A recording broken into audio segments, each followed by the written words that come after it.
Salut les tarologues, bon bienvenue sur cette nouvelle vidéo, très heureux de vous retrouver pour vous présenter un petit peu des jeux. Je vais reprendre un peu de temps pour vous présenter les jeux parce que je continue ma boulimie oraclophile et tarophile, mais malheureusement voilà, je manque un peu de temps pour faire des vidéos de présentation. Je me suis dit voilà, ça serait pas mal de vous en présenter quelques-uns, d'autant plus que j'ai bien pris le temps en fait de les tester, les expérimenter, de voir s'il y avait des choses qui me plaisaient. Donc je vais vous montrer des jeux pour lesquels j'ai eu des coups de cœur, mais qui n'ont pas été très efficaces avec moi. D'autres pour lesquels j'étais un peu circonspect et qui se sont révélés plutôt surprenants.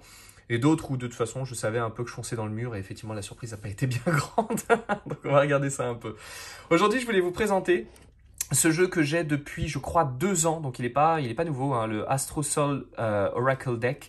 Vous savez à quel point je suis un grand amoureux des jeux de cartes horoscopiques, pardon, astrologiques. Celui-ci, voilà, quand je l'ai vu, je me suis dit, je peux pas passer à côté. Alors, je vais pas vous faire une présentation intégrale de tout ce que j'ai reçu, parce que j'ai reçu également un calendrier lunaire sous format papier, mais il était bon jusqu'en 2019, donc je l'ai pas gardé. Voilà, qui est arrivé malheureusement avec un petit accroc. Voilà, il était. Alors, c'était dommage parce qu'il était de très bonne facture, très joli, pareil en bleu avec du doré, hein, comme ici. Mais avec un accroc en plein milieu, donc c'était un peu tristoun, un peu dommage. Alors j'en ai informé les auteurs qui m'ont dit ah non mais il n'y a pas de souci, on peut en envoyer un neuf au besoin. Moi je dis non c'est bon, pas la peine, on va pas s'embêter avec ça. Donc voilà, le Astro Soul Oracle Deck, donc vous avez les informations qui sont derrière, donc la personne qui a créé ça, hein, Maria, avec son site www.astrosouldeck.com. Voilà, je vous invite à aller jeter un œil si jamais ça vous intéresse. Mais comme ce sont des jeux, alors je tiens à prévenir, comme ce sont des jeux, enfin c'est un jeu celui-ci en tout cas qui est auto-édité, il n'est évidemment pas, à premier tarif. Voilà, c'est pas un jeu qu'on va trouver à la Fnac. Alors, je vous fais une présentation un peu rapide. Hein, je vais pas rentrer à fond dans les détails. Juste au moins vous montrer de manière globale ce qu'on a. Alors on a un petit livret comme d'habitude avec les interprétations, hein, des éléments qu'on trouve dedans. Alors vous allez voir, moi je le trouve assez fun le jeu pour tous les éléments qui se trouvent à l'intérieur, et je le trouve assez didactique justement pour quelqu'un qui voudrait éventuellement se lancer à faire un peu d'astro. Voilà, je le trouve pas mal. Je vous en présenterai un deuxième dans quelques jours que je préfère en l'occurrence quand il s'agit d'apprendre un peu à faire par exemple les associations de planètes avec les signes. Ça pour ceux qui font de l'astrologie traditionnelle évidemment ça va beaucoup leur parler. Nous, en astrologie uranienne, on s'en fout parce qu'on n'utilise pas tout ça, mais pour ceux qui veulent faire de l'astro traditionnel, ça, je trouve ça assez intéressant. Et en fait, ce que j'aime, c'est qu'on a évidemment, c'est pas juste un prétexte pour faire un jeu. En fait, on sent qu'il y a vraiment une passion derrière pour l'astrologie, et on sent vraiment qu'il y a eu aussi une recherche sur certains éléments, que ce soit sur les maisons, que ce soit sur les corps, que ce soit sur des phénomènes comme le vide de course, par exemple. Voilà, c'est des choses qui sont connues des astrologues, mais faut rentrer Casimir, pareil, c'est pareil. Le Casimir, ça c'est quelque chose que tout le monde connaît pas non plus. Voilà, donc faut rentrer un petit peu dans les détails. Et je le trouve assez chouette. Alors par contre on n'a pas de comment dire, vraiment de forme de tirage ou autre. On est vraiment dans une pratique de type horoscopique. Alors moi je l'ai expérimenté dans les tirages avec plus ou moins de résultats, je dois être honnête. Je n'ai pas forcément eu le plus d'accroche dessus, mais par contre je suis tombé vraiment amoureux de ce jeu parce que je le trouve très beau. Voilà, avec de la dorure derrière, j'aime beaucoup. Alors je sais que ça devient gadget parce que beaucoup de jeux l'ont, mais je trouvais que celui-ci était particulièrement bien fait avec les tranches en bleu, et je trouve que ça a de la gueule, ça donne un côté noble. Pour ceux qui connaissaient les premières versions de l'Oracle des Origines avant qu'il ne soit repris par les éditions Très Daniel, vous saviez que moi j'avais fait justement un bleu un peu de cette couleur-là. Voilà, j'aimais bien ce fond dans lequel on se perd, le côté un peu astral. Et puis évidemment, les cartes sont intégralement dorées. Alors, c'est une très belle découverte parce qu'il est très beau, mais malheureusement, c'est aussi un peu un refroidissement parce que les dorures s'abîment terriblement vite. Et alors là, on le voit pas très bien, c'est dommage, à la caméra, on le voit pas, mais on a également des marques. En fait, les cartes marquent assez facilement.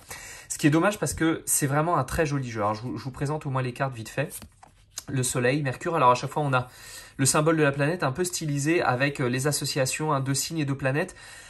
Alors évidemment, ces questions de maîtrise, ça va dépendre des courants. En fonction des courants, en fonction de l'astrologie que vous faites, ce sont des choses qui changent. On n'a pas la même, que ce soit en astrologie traditionnelle, en astrologie sidérale, en astrologie astrale avec les 13 constellations, que ce soit en uranienne, c'est pareil, tout ça, ça change. Mais bon, si vous êtes un peu traditionnel, voilà, dans votre pratique, c'est toujours intéressant. Donc Vénus, la Lune, le nœud nord, le nœud sud, évidemment, Lilith. Alors moi, ça me fait rire parce qu'évidemment, quand je vois tout ça, je me suis dit, ah tiens, ça me rappelle un peu mon oracle. C'est pour ça que ça me parlait un peu. Donc j'ai pas eu beaucoup de mal à rentrer, hein, dans le jeu. Mars, voilà, avec le home guerrier, j'aime beaucoup. Vesta. Alors c'est assez rigolo parce que sur les planètes, on n'a pas forcément de phrases, on a toujours les associations de signes et de et de maisons, enfin en l'occurrence là de signes, on a par exemple Bélier et Scorpion. Les maisons, on verra après hein, quand elles vont arriver. Mais là par exemple sur les astéroïdes, on a un petit mot. Par exemple ici Vesta, la dévotion. Ici on a avec Cérès, c'est up nurture, donc le fait de se nourrir, la nutrition. Avec Juno, c'est les unions sacrées. Ici avec Pallas, c'est la sagesse intérieure. Donc ça j'aime bien le fait qu'il y ait des petits, en plus des illustrations que je trouve assez chouettes. Voilà, j'aime bien ce côté un petit peu ésotérique. Hein. C'est vraiment dans le premier sens du terme. Hein. On a des symboles et on va voir un petit peu ce que ça nous inspire. Jupiter, très beau également, j'aime énormément. Saturne. Alors on voit qu'on est un peu hein, sur de l'association, voilà, à l'ancienne au niveau des planètes, hein, ça parlera aux puristes. Voilà, le guérisseur avec Chiron, hein, le guérisseur des plaies. Uranus, j'aime beaucoup, je trouve très joli. Bon, c'est une de mes planètes préférées, pas étonnant que je fasse de l'astrologie uranienne. Neptune, pareil, très beau également. Pluton, alors très enflammé, donc bon, en astrologie uranienne, on n'a pas trop ce sens-là, mais pourquoi pas. Alors on n'a pas évidemment les TNP puisque ce n'est pas de l'astrologie uranienne, donc on n'a pas les transneptuniennes, mais au moins on a jusqu'à Pluton, c'est déjà ça. Ce qui me fait beaucoup plaisir parce que quand je vois le nombre de personnes qui maintenant font des jeux en évinçant Pluton simplement parce qu'on a dit que bah, c'est pas une planète, c'est une planète naine, enfin à un moment donné ça va quoi.